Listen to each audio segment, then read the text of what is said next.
The Department of Homeland Security says we could see more violence in the wake of President Biden's inauguration last week. And for more on this now, a former FBI agent and the author of the book Sheep No More, The Art of Awareness and Attack Survival, Jonathan Gilliam. Jonathan, good to see you again this morning, my friend. Nice to have you back on. Really tough week, and not surprisingly, this has not been touched by some of the other networks. But Jeffrey Smith, a 12-year veteran with the police in Washington, D.C., took his own life. He was a Capitol Police officer. Another officer, Howard Liebengood, took his own life just 3 days after the riots at the Capitol, so it was on January 9th. Why is this happening, and what can we do to make sure the people that protect us are protected themselves?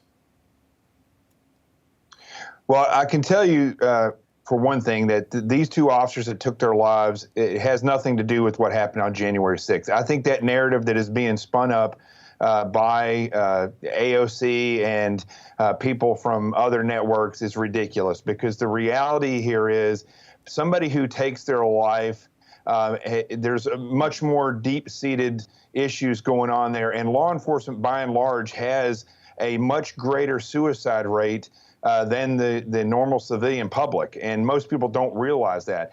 You know, law enforcement officers more and more have been made to feel degraded for what they do, useless in what they're doing, and I think that this is just another symptom of how the country in and of itself has been led down this terrible road where they don't respect law enforcement, and I just don't see how they're equating these two things together. It's beyond me. But you would agree that the events of January 6th were probably the linchpin for whatever they were dealing with, whatever they were struggling with.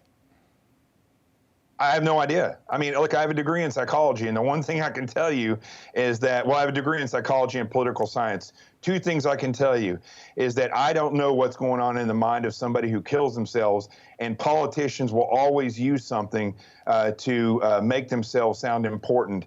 And quite frankly, I think that's what's happening here. I have no way to tell you if January 6th was a linchpin for these guys to kill themselves. What I can tell you is that if they killed themselves, they had deep-seated issues already before January 6th. Well, either way, it's just really sad. And, you know, I think the officer that lost his life on January 6th, you know, we saw somebody throw a fire extinguisher at him. We still have no idea who that person is, by the way. I don't know how that's even possible. We have very little information about the Capitol Hill police officer who opened fire and killed that 35-year-old Air Force veteran.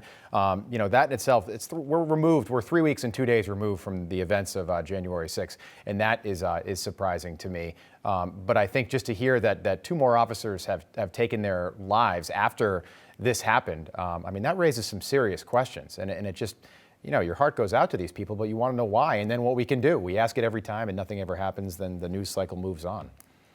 Yeah, it's the same thing with veterans that come back, or just they don't come back from war. Some veterans just get out of the military and they end up taking their own lives. Look, law enforcement is an adrenaline-filled job. And it's also a job filled with hatred, that people, that they hate you. They want you to be there when they need you. Otherwise, they don't care about you.